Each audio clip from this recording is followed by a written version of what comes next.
So guys, now in traditional environment, we know that we have a project scope. Then this scope will go with a scope definition. The scope definition will create a scope business or a project business case and business documents.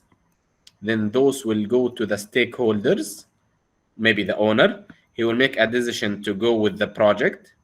Then they will be creating a project brief and project statement of work or project work statement or whatever, and project scope description.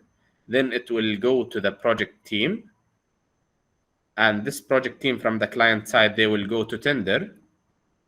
This tender will be announced.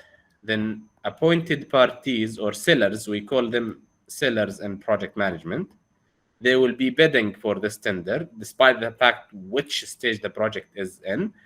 One seller will be awarded the project.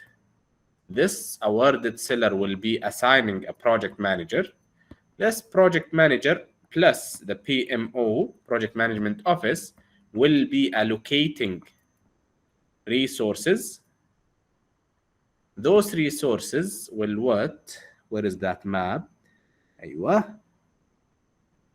These resources will be digesting the project brief plus the policies of the PMO and the project management in the company, and they will be starting planning tool for the project. Usually the project management teams are planning for the project. Then the project team will be executing what has been exactly planned. If this client, where is our client?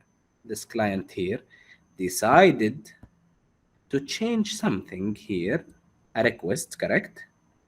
For changing something, or this request is affecting what has been done, those are going with a change process.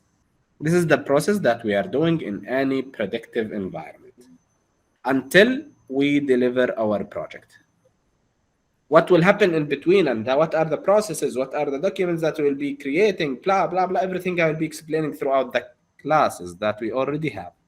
And this we are familiar with. Then thank you.